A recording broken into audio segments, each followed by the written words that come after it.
are listening to the soothing sounds of Let's Party, Prayer, and Punk Rock with your hosts, Drew and Kat, while you enjoy the comfort of listening in probably warmer weather than they will, because right now it's below freezing, and I think everything outside is dead.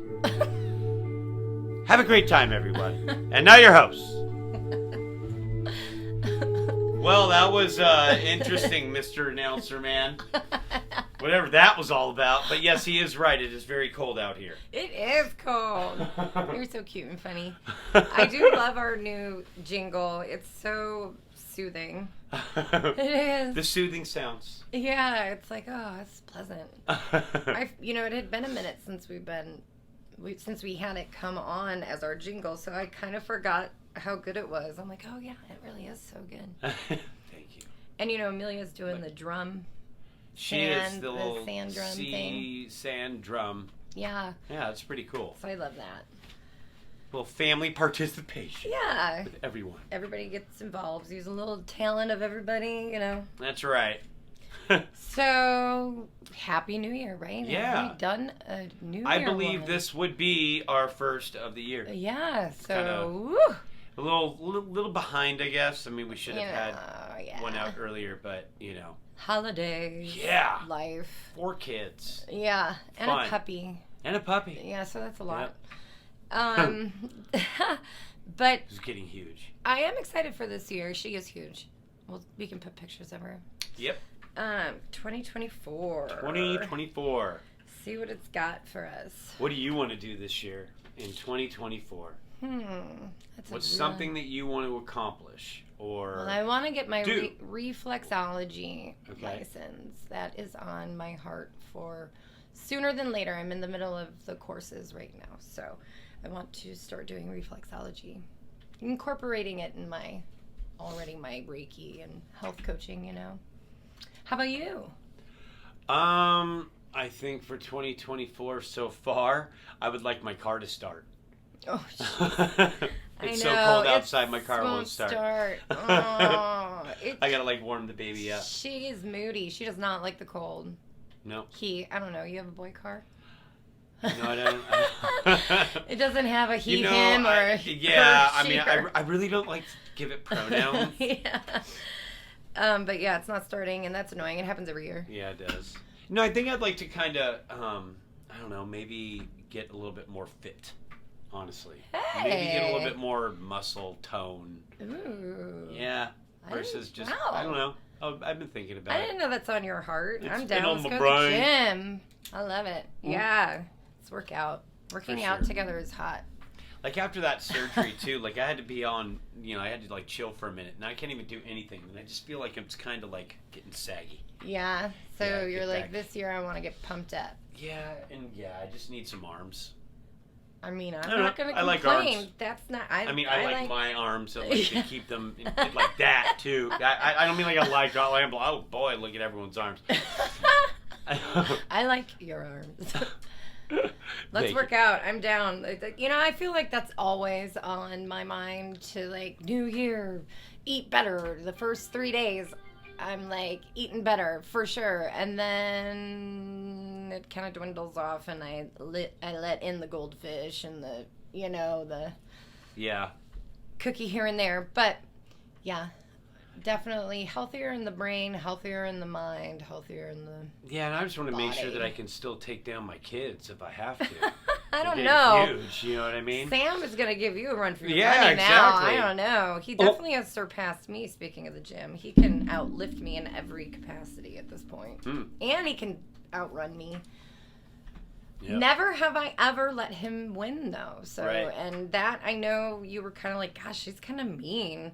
So I wouldn't let me? Oh. Yeah, you're like, gosh, let him win. I'm like, no. That's brutal. Yeah. I'm like, one day, he'll beat me. And he has arrived and surpassed. He has. He definitely has.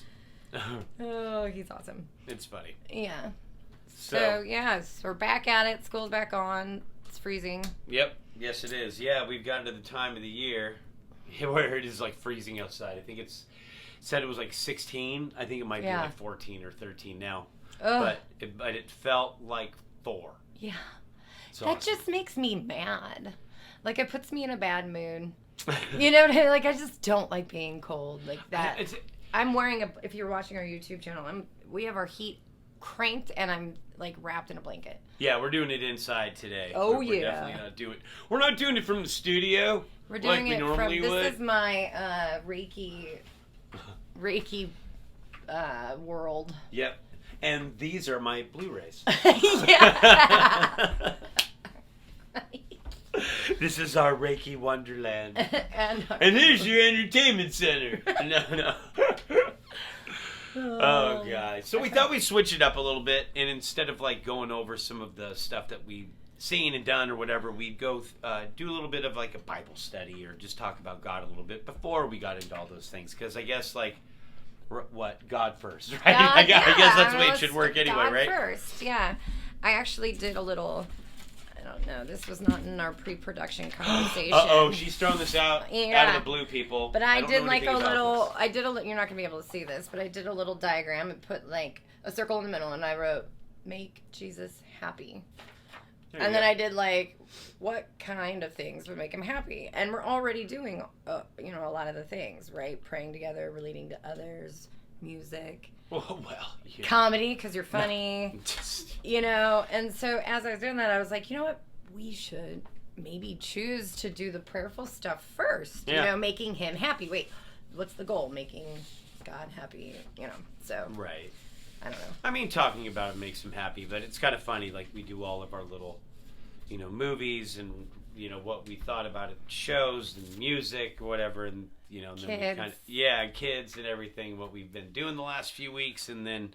Finally, God. Yeah, and it should be at the beginning. Yeah, and so here we are, almost 2 years later. New year. Figuring that out, right? New year, new vibe. New you. New you. New show. We got our jingle. We're getting it right. Yeah, for sure. So, on that note, let's say a little prayer here over our podcast, even though we did do it off camera. We did. I know you're going to be doing the Jesus Calling part, so I can just pray over us real fast. Okay. Let's do that. Okay.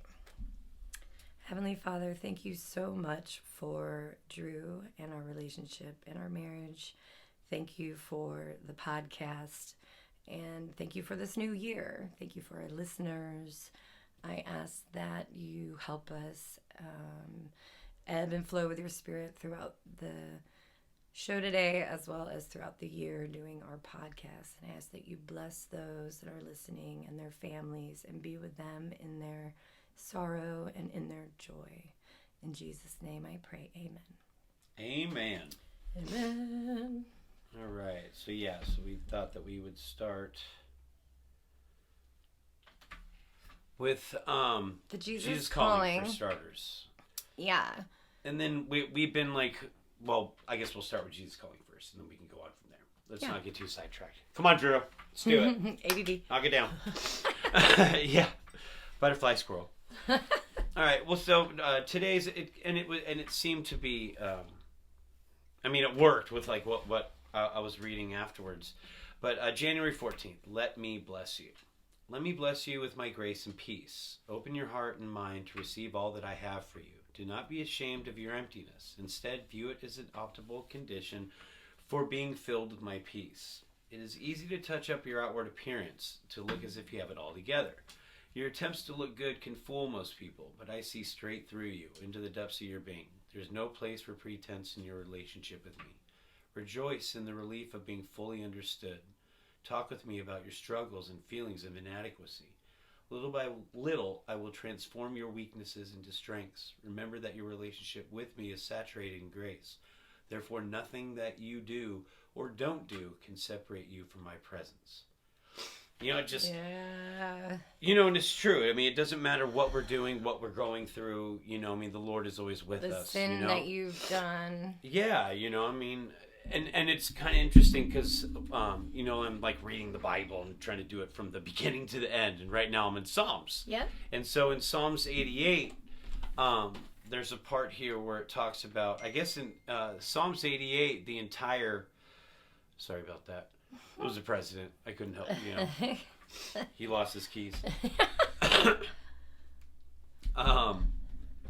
It was Psalm 88, and it was kind of interesting because it's kind of, I guess, what they talk about. The application Bible, it's pretty cool. You can kind of like, they sort of decipher what some of these verses and chapters are trying to say, Yeah. Because sometimes, it can be It's a little, hard to woe is understand thee, it. thou shalt, and you're like, wait, what? I'm sorry. Yeah. It can be a little difficult. But... And they give a lot of the history. They connect it to, like, they help you connect it to other parts of the Bible to make sense. Yeah, like, hey, it was also mentioned here, in other areas as well. Yeah. And, like, the theme of this one is that, in Psalm 88, like, it's not a very long chapter, but the theme of it is that even if there's no relief in sight, God understands our deepest miseries and stuff. And it kind of made me think about, when we're trying to like keep ourselves together and look great and like God sees through all this stuff, and it's okay to like not feel good. Yeah. It's to okay grieve. as a Christian, sometimes we just don't feel good, and it's not because, oh my goodness, my faith is going somewhere wrong, or, why isn't God with me in this troublesome time or whatever, sometimes we just have to get down to the deepest, despair of our lives, and to bring ourselves back up, but God is always there with us, and sometimes he just tests our faith, and sometimes we don't have to go so far down, and sometimes, like this guy here, I guess he was at his worst. He was... Like suicide. Yeah, he was ready to kill himself, he's like, pretty much pleading to God, Which is a very ever-present thing in our current and especially society. Today. Oh, for sure. And it's just like, look. Amongst the kids. Well, yeah, and I mean, and it's, even locally these days, it's We've just heard right of around the corner. Yeah, that's happened recently. So it's sad, but God is with you in those moments. It's about remembering to tap into him. Yeah. And you're not going to always be flooded with joy. Right. That's, just because you are connected to the Holy Spirit, there are different parts of the Holy Spirit that are working in us in different seasons and chapters of our lives. Yeah. Yeah, it's not always highs. It is tough. Especially, I'm going to say... like hormonally as women, that's tricky, man. I mean, like hormones can make us mad and sad, and it's like a tricky. You gotta go to God and know that you're not alone. That's the part that's so important, and I think that's the part that maybe causes suicide, is that people just really feel alone. Yeah, and they feel that no one else no one can understand my pain. Yeah, and God gets it. Yeah, he understands you so deeply and thoroughly. Right. I mean, I don't know. Do you think I could just read Psalm 88? I mean, it's not very long, but but it's crazy to think like this is all that he's talking about, not everything that's going on with him. It says, Lord, you are a God who saves me. Day and night I cry out to you. May my prayer come before you. Turn your ear to my cry. I am overwhelmed with troubles, and my life draws near to death. I am counted among those who go down to the pit. I am like one without strength. I am set apart with the dead, like the slain who lie in the grave, whom you remember no more, who are cut off from your care. He feels like, I'm cut. I feel like I'm one of the people that's cut off from your care. Like you're not there. You're no longer. You have put me in the lowest pit and the darkest depths. Your wrath lies heavily on me. You have overwhelmed me with all your waves. You have taken me from my closest friends and have made me repulsive to them. I am confined and cannot escape. My eyes are dim with grief. I call to you, Lord, every day. I spread out my hands to you. Do you show your wonders to the dead? Do their spirits rise up and praise you? Is your love declared in the grave, your faithfulness in destruction? Are your wonders known in the place of darkness, or your righteous deeds in the land of oblivion? But I cry to you for help, Lord. In the morning my prayer comes before you. Why, Lord, do you reject me and hide your face from me? From my youth I have suffered and been close to death. I have borne your terrors and am in despair. Your wrath has swept over me. Your terrors have destroyed me. All day long they surround me like a flood. They have completely engulfed me. You have taken from me friend and neighbor. Darkness is my closest friend. It's not necessarily a psalm that you want to you would think that you would read, happy. you know? No. That's not a happy But it's psalm. like, you know, even in the darkest times of despair, you know, I mean, the Lord is there. And it's just crazy to think, you know. Well, it's interesting too, like, God's getting a lot of blame in that psalm. It's God who's doing it all to him. Where we do most of this stuff to ourselves. Right. Oh, yeah. Decisions we make that put us in a lot of pain. Right. I mean, obviously, when it comes to, like, someone dying and experiencing grief of loss of someone, that doesn't count. But when we put ourselves in positions of pain or poor judgment, you know what I mean? It sounded like he was having trouble, like he lost all his friends, and like yeah, I mean he just had a really, really, really, really bad run of a really good run of some bad luck. Yeah, you know. Yeah. And it's kind of like Job, you know, like with Job it was the same thing. I mean everything was taken away from him. You know what I mean? He's sitting there pleading like, "What did I do? Sam, what did I do?" And it's real. like, look, it was just here to test you. You know what I mean? I wanted to see how far you were willing to go from, you know, how far your faith was. Even, you know, Satan even went to God, you know. To ask, I find that interesting. Is this okay? Right? Yeah, you know. Yeah. And it's like he even had to ask. I mean, that's how powerful God is. Let's put it that way. You know, Satan even has to ask the Lord if he can, you know, do something like that. You know, permission to do something. Yeah. It's you know, I mean, and it's it's interesting just to hear about all of these. And he allows things to happen in a bigger picture for a bigger purpose that most time we cannot understand. I mean, he gave us free will. When Adam and Eve committed sin, there was then, you know, it was no longer, you know, sin was there. So, I mean, it was free will among men. Yeah. You know, and women. You know, I mean, it was just kind of like, well, now let's see what happens kind of thing, you know? Yeah. And, I mean, and that's where it kind of lies in where it's free will, because the Lord, you know, he can just make you believe in him. Right. You know, he can just say, you believe in me. You know, but that's not the way it works. He wants us to understand who he is. You know what I mean? He wants us to take our own path in understanding and learning who he is. You know, that's why we go to church and Bible studies and, you know, children's Bible school or whatever, you know? Right. And through that, you learn who he is. You know, I mean, I know that as a small child, that's what happened to me. I mean, I grew up in the church, you know, and at one point when I was in my lovely drug heyday, it was like, well, I need to figure this out on my own. You know, I've been force-fed this my whole life. Yeah, you know I want to sin. I'm turning from God. Well, it I'm wasn't going to go sin now. It just always felt like, you know, like I never, you know, I don't know. It was just always sort of force-fed to me. And whenever I'd ask my mom anything, because I had a better relationship with my mom than my dad. Yep. You know, Mom, you know, I'm having trouble with this. That, well, it says in the Bible this. Mom, I'm having trouble with that. Well, it says in the Bible that. And it was kind of like, man, I want to hear your not what it says in the Bible. You know, I wasn't really understanding. Sure. You know what I mean? And it's like, of course, it's her own thoughts, but it's how she related to it. Because, well, and I love that she later now in your life, like that's where you go for your answers. Right, yeah. To God, and just understand. Bible, and now I'm kind of trying to get there myself with all that, you know, and then when the kids come, it's like, you're like, oh, wow, I'm starting to think more about the, you know, well, it says in the Bible you should do this or that. You know, it's kind of like, wow, okay, I see what you were talking about. It's like, I don't make up the rules. Yeah. You know. It's kind of interesting, though. It's kind of funny. Yeah. But finding your own path and, like, without God, I mean, man, I was miserable, you know? Yeah. Yeah, I think a lot of God is very, you know, he's going to be a gentleman.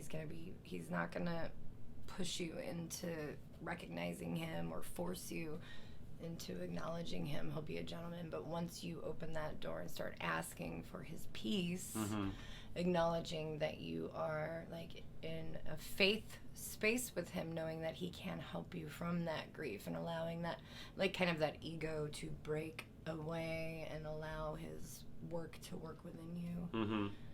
Exactly. I think a lot of us also tend to, like, hold on to pain because you don't want to feel it, so we stuff it, and then it can linger and grow into other things, you know, and so it's real hard to, like, walk through whatever storm it is, especially alone without God, right? Mm-hmm. And so just being vulnerable. It's tough for people. So how many Psalms are there in the book of Psalms? 150. Okay, and you're at 100? I'm at 100. Today. Mm-hmm. You did it. So for under your current review of the 100 Psalms, is that the only Psalm that has like a negative connotation? It kind of is. I mean, there's not really, because a lot of it is, sort of at the end, it's more or less sort of like, but we know that you're with us, Lord, and will guide us out of the darkness, or something. Sure, you know what I mean? Something or this is just like, you taking my closest friend.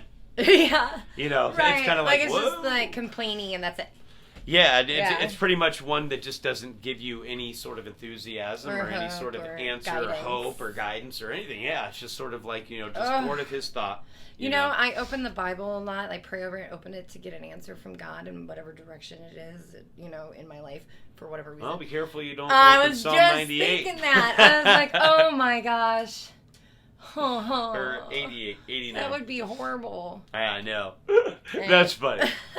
But who knows? You might be able to gain something from it. I hate when I do it and I end up in like the index. I'm like, what? No. Yeah, I know. I went too far. Oh man. Or Zebediah. Okay. Well, thank you for sharing that and bringing that to light. I think it's super important, especially right after the holidays. I think people, sometimes the holidays are wonderful, and other times it's a dark time for people. There's quite a few people. Yeah. So I think it's good to know that bringing in like the hope and peace of God. Well, just knowing that other people, there's a lot of people that go through the same things, it's just a matter of understanding that, man, there's somebody you can talk to, even if it is only God, but there should be someone, with a physical presence that you could talk to as well, just as far as a healthy reason, but right. Just everybody goes through these things, You can call us. You want to talk to us? You feel alone? You can talk to us. Oh, yeah, for sure. We'll help you out. Just pray with you or whatever. No questions asked. All, confidential. Mm-hmm. Yeah. Okay, well, moving on to some fun little movie TV news. Yeah. So, it's been 3 weeks.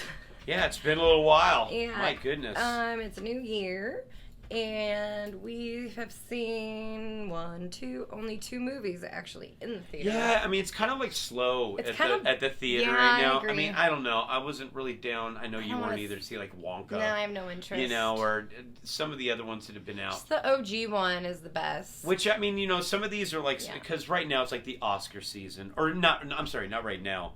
But usually during like the November, it's somewhere slated in there. Usually the November, December movies are like kind of the ones that they're trying to shove into the Oscars. Gotcha. And so, I mean, some of them are kind of just like whatever. I don't know. I'd rather wait until it comes on like, Apple TV or something like that, Well, you did see the first movie on our list here is nominated, I think, at the Oscars. Yeah, I believe Oppenheimer is. Yeah, you saw Oppenheimer. And that was good. I mean, but it's kind of like a biopic drama about, Oppenheimer creating the atomic bomb and all that stuff. And it's just Christopher Nolan's, who's done the Dark Knight movies and Inception and all those other things, and it's his tale of it, and it's a really interesting story because it's more or less between him and Robert Downey Jr.'s character, who was his boss in the movie, the secretary. Isn't he up for an Academy Award? And I think I think he might be as well. I'm not sure. Because they just had like the Golden Globes, and so maybe he got that. I'm not sure. But they kind of did go between like best movie in a drama and best movie in a comedy. So they kind of like, and then the actors and stuff too. So in the Oscars it's just one category. When Golden Globes it's like the comedy side of things and the drama side of things, and it's like different. Yeah. Okay. But Oppenheimer, it was a good movie. I mean, it's long. It's 3 hours and 10 minutes, and I mean, man, when they do the sequence of the atomic bomb, I mean, they really throw in like just a dramatic element, of course, because it's Christopher Nolan, and his music it always moves. I mean, if you've seen any of his movies, it's got that same sort of like just constant sort of dun dun dun dun dun dun, and just keeps moving. I mean, he does a really good job of keeping you interested in what's going on, even when you're like, okay, this is a movie about a guy that made an atomic bomb. Yeah, that's why I haven't seen it. Where's the suspense or but I mean, but the acting is really good, and it is really well done. I like the actors in it. Yeah. So I mean, Robert Downey Jr. for sure, and the guy who plays Oppenheimer. What was he in? He was the Scarecrow. He's Scarecrow. He's in a lot of Christopher Nolan's movies, honestly, but he was Scarecrow in the Batman movies. He was also in 28 Days Later and 28 Weeks Later when they started doing the zombie movies not my 10, jam. 15 years ago. When they started making it where the zombies moved super fast and ran and, they're more intense or whatever. He was the main character in those movies in 28 Days. As a zombie or no, it's like the main, one of the humans trying to escape it. I gotcha. But he is a good actor. But you usually see him in, if Christopher Nolan's got a movie made, he's in it. Yeah, they're buddies. Almost definitely. So the other one we saw, unless you have something else you want to say about Oppenheimer. All right. It was Aquaman 2, and I got to see that one with you. Yeah. And the kids, of course. What did you think? I thought it was good. I thought it was almost better than the first one. I agree. I thought it was better than the first one. Yeah. I really went into the movie thinking like, all right, yeah, I think it's hopefully it's better than the first one. Yeah, and just kind of like DC just has not been doing well with these movies, and from what I understand, from what my resource, which is Nathaniel, I heard that they're going to just kind of abolish what they've been trying to do as far as their DC universe thing and start all over. Yeah, so this was the last movie before they restart all over. So it's kind of like, well, then what's the point? But it is a good movie. It was actually a lot of fun. Yeah, I agree. Totally. And I love the ocean scenes and all the animation of their, what they look. I mean, some of it still kind of looks weird.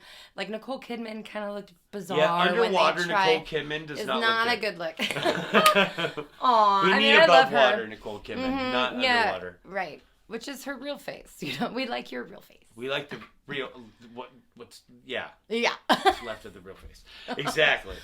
I do like. I think she's no, she's a great actress. She is. Yeah, and I think that they did a really good job at connecting that her mother relationship with the boys and the brothers and like the fighting and the not connected to each other but kind of coming around, and I don't know, there's a lot of like his son. There's a lot more growth in all the relationships he has a son of the in movie. This movie. Yeah, and he has to go back and get his brother in this to help him out with the bad guy, who's giant laser head guy. Yeah, you love that outfit. Black Manta. Like, I mean, I don't know. Just like his outfit is just ridiculous. It's just giant head laser guy. It just looks so. It looks like Spaceballs. It's just funny. It does. Jack hates it too. But it would. This one. But regardless, this one was a better movie. It was a lot more fun, and honestly, Jason Momoa carried the movie. I mean, he did a great job. He did a great job. He's funny. Yeah. Jinx. Yeah, so good thumbs up on that one for sure. Yeah. Back at home streaming, or this was a DVD that you own. Yeah. We watched the Quentin Tarantino.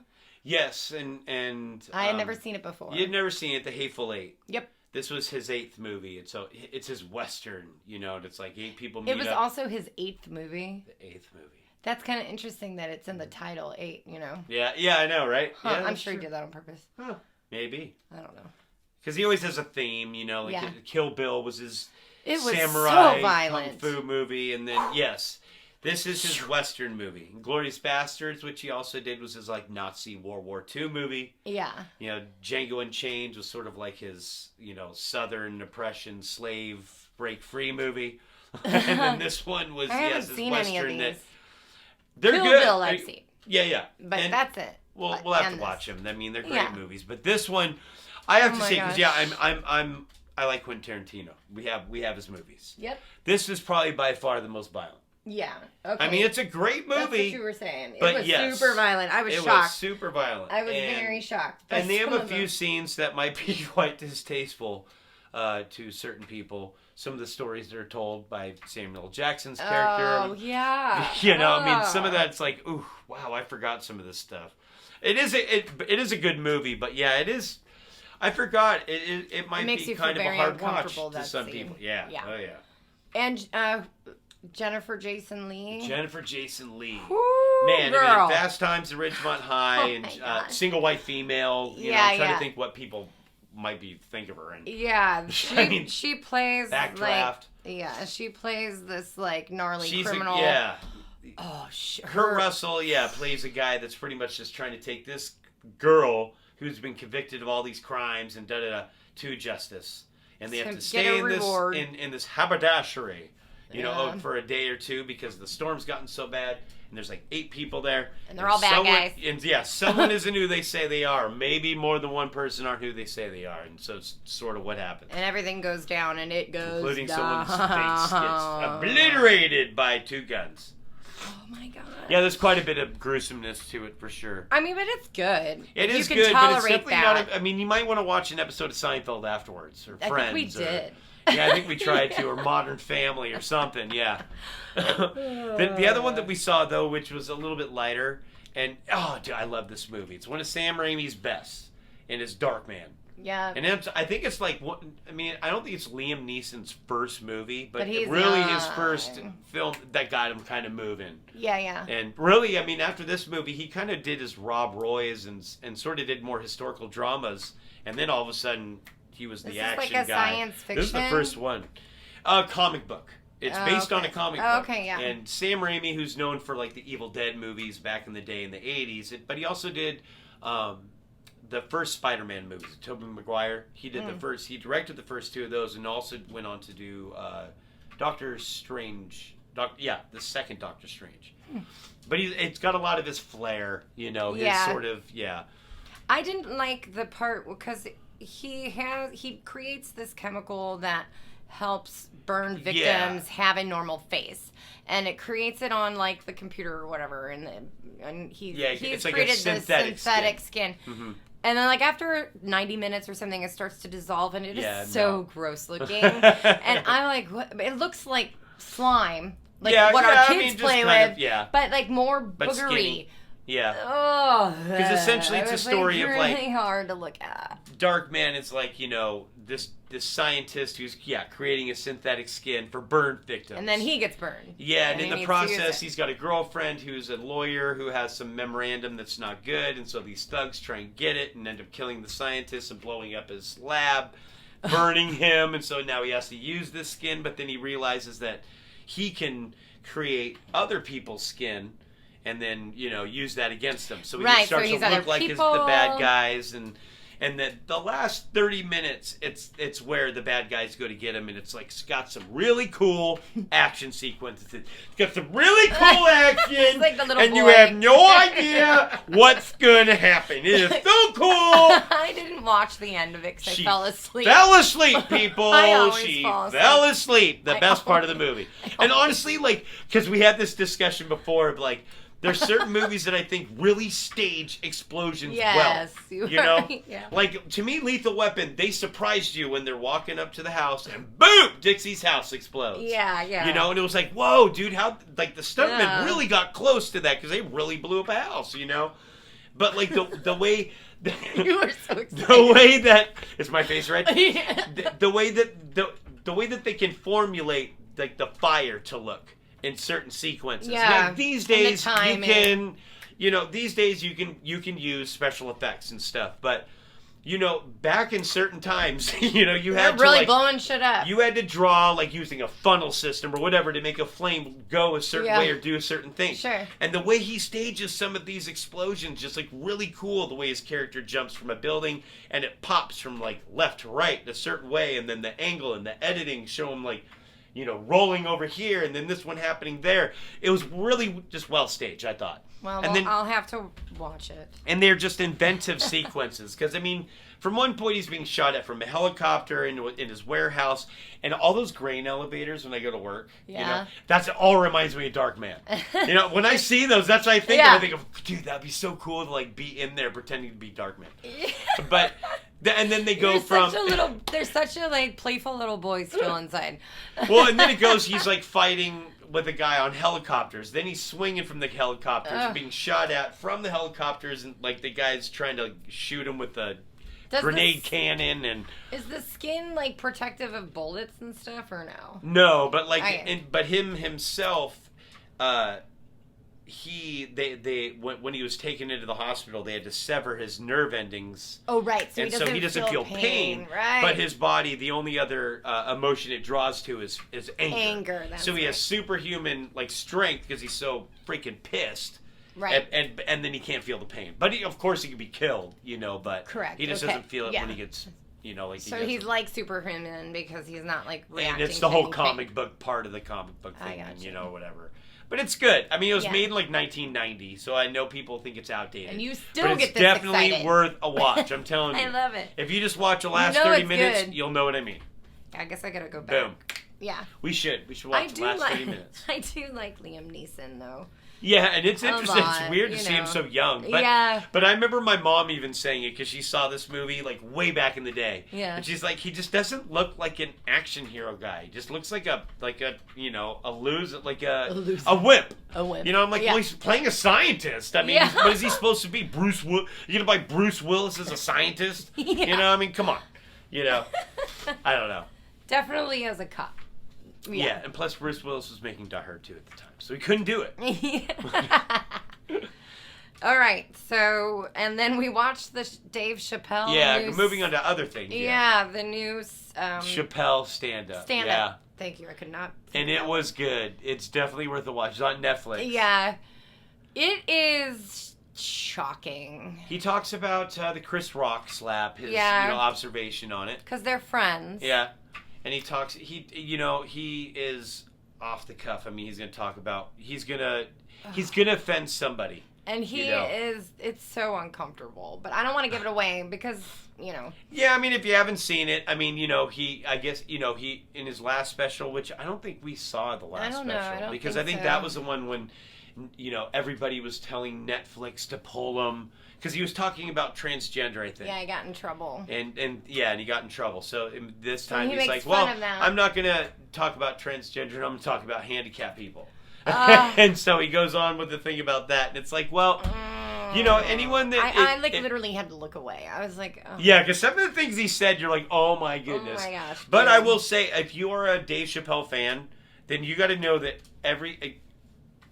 he's going to nothing say is off limits, very inappropriate things. And nothing's off limits, including, black people themselves. I mean, he'll make fun of anybody, Yeah. But yeah, I mean, he does have a few jokes about transgenders and handicap and talks about, the Chappelle, or where the he Chris was Rock attacked. slap, and talks about himself being attacked at his special. That was actually a different special, though. Yeah. Where he was attacked on stage at the Hollywood Bowl, Like shortly after Chris. Because because then it made him realize, oh wow, that was scary. But it's only an hour, so I would watch it. Yeah. Definitely not in earshot of any kids. No, for you don't want them hearing And any of that. he plays the same stage that he did where Killing Him Softly. He did Killing Him Softly, which was his first big special. Which is where he came from, right? Yeah, I mean, that was a special that he took off on. He remembered going out front of that auditorium or whatever and asking to bring people to come in for free when he first started. So that's cool. Yeah. And we watched that one. That just had some of the best bits. Yeah. And that's really, catapulted him. Funny. And he's got a good story behind that, too. Right before that special aired, he was going through a lot of personal stuff. And he has a pretty cool story about that as well, about your dreams. And I think that's what it's called, right? Dreams, or, I'm still dreaming, or something like that, It ties into his father, how his father passed away right before that, and, it was pretty interesting.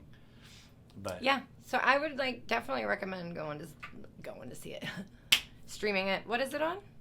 It's on Netflix. Yeah. Pretty much everything that we had been watching recently was on Netflix. Okay, so including the 2 series that we just finished. Okay. Harlan Cobens is the writer of a bunch of stuff.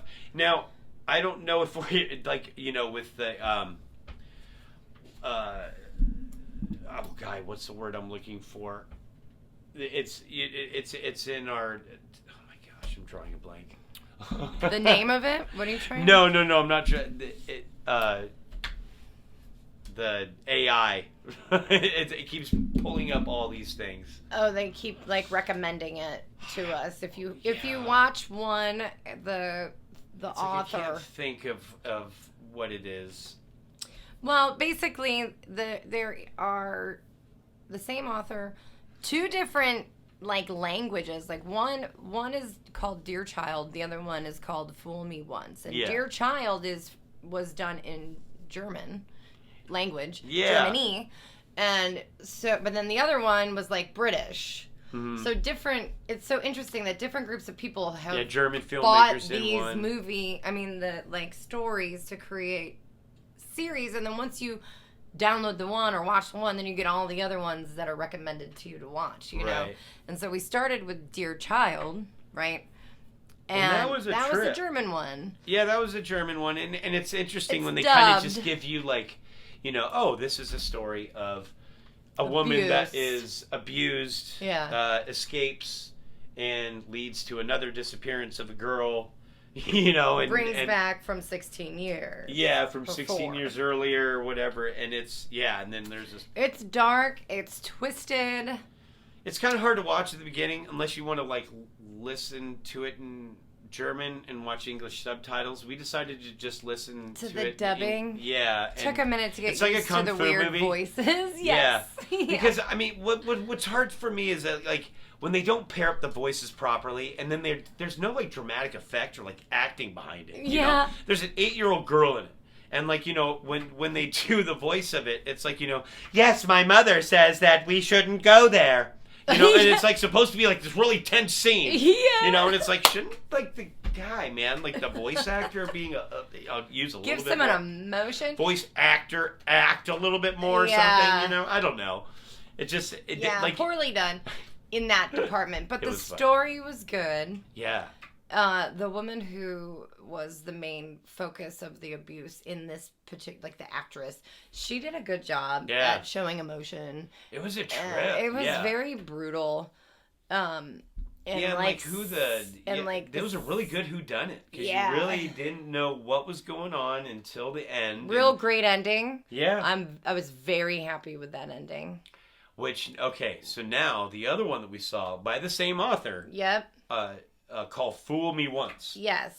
Would you say that had a better ending than this one? Like, what was a better story to you? This Fool Me Once is now about this woman whose husband has just been murdered.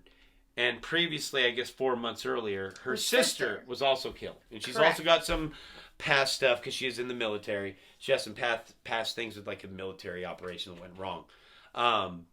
But this is essentially starts with that, and then it goes deeper, It goes so deep. I would say that was a way better ending. Yeah. I mean, I don't know. That was a lot more shocking to me, I got to say. When it got to the end of episode 8... Yeah. I think it was, right? Yeah. No.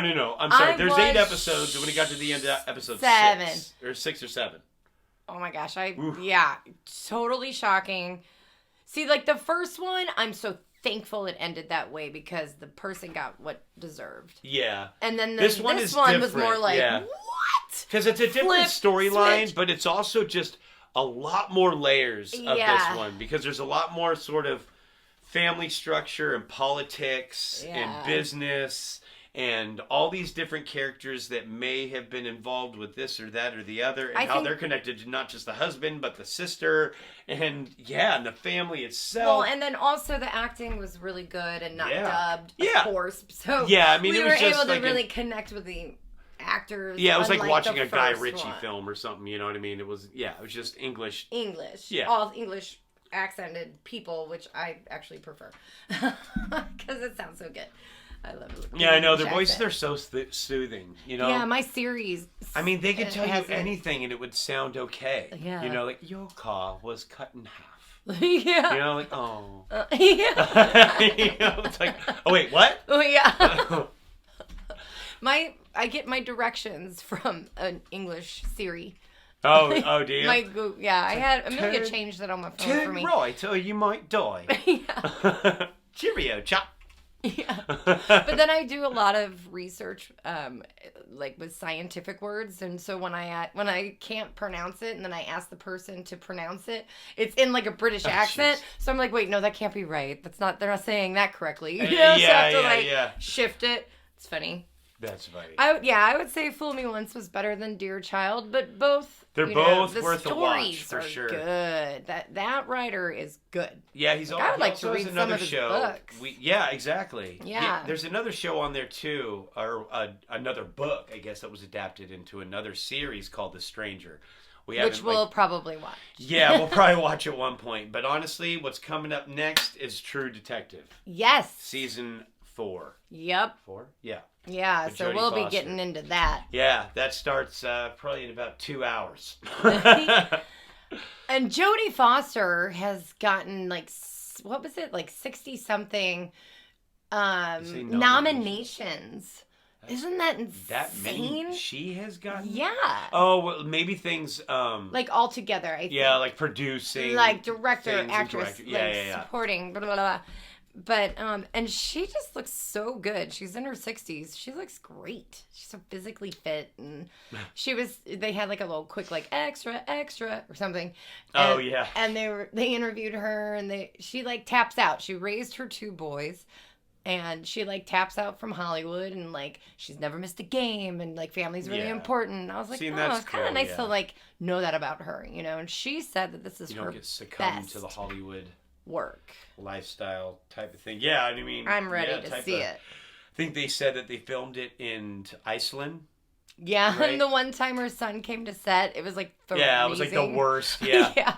And I mean, we're kind of going through some of those temperatures right now, but to think that like it was worse there. Yeah, Or like where the show is set. The show's set in Alaska. Yeah. And to think like, okay, right now we are at, okay. Yeah, what's the weather? The weather right now is... It's Sunday. It's 7:34 in Fort Worth area. 17 degrees. With the wind chill, feels like 5. Oh. And that's like warm compared to, where they were. Yeah, I mean, I don't even want to look up Alaska. I'm sure it's, negative. I could never live in that place. No way. It's crazy. That's where this came from. Came from the north, like all that. The take Arctic it weather. Back. We don't want it. I mean, that's what they keep calling it the Arctic blast. I wonder if we're going to get snow. Like, I feel like, okay, if we're going to be this cold, give me some snow. Yeah. So I can... Give me something to work with, people. Yeah, give me some joy in the cold. Yeah. Yeah, it's just bitter. Well, I pray for all the people that are homeless right now in this weather and that they find shelter and that people are, brought in and taken care of. For sure. Do you want to pull a quick little prayer card before we say our goodbyes? Kinda. Say our goodbyes and go out with the song. And then go out with the new dirty... What is it? Well, it's new to me, not to you. The Dirty Head song. It's an older song, but I haven't really heard much of it. Okay, let's pull a card here. I knew you were going to pull that one. You shall love the Lord your God with all your heart, soul, mind, and strength. Boom. 12:30. Boop. That's right. Here, hold it for me, shuffly. Okay. I want one. I already know that I'm going to pull the purple one. What? I don't know why I had you shuffle. Dork.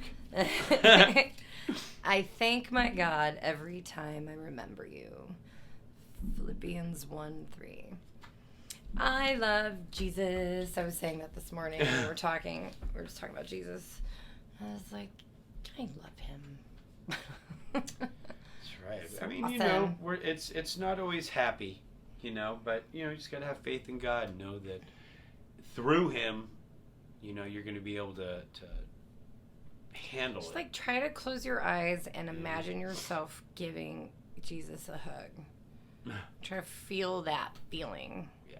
That's, try to or, what I say to my clients is like, whatever makes you feel the most love in your heart, it could be a person, or an animal, maybe, like feel that feeling of love, ooh, that warm, mushy feeling, and then put that feeling, if you can't feel God, and know that feeling is God, because God is love. That's right. Right? And so that's kind of a good way to connect to him, too. That's right. Yeah. Yes. Yeah. What's the song called? It is... I know it's Dirty Heads. It's by the Dirty Heads. It's called End of the World. It's from their album Sound of Change from 2014, I think it is. Yeah. Okay. But yeah, it's just a good song, and I thought that, we'll go out with a bang here. Yeah. Except it's not the end of the world. Nope. It's just, if it is the end of the world, then I want to spend it with you. I love you. Stop it. I think that's the lyric, isn't it? Yes, it is. Yeah. All right, guys. But same, baby, same. You guys take care of yourselves out there. Yes, we love you. Love you guys. Happy New Year. Yeah. You're searching for a home, a place to lay your head, but the siren sings a song that shakes you from your bed.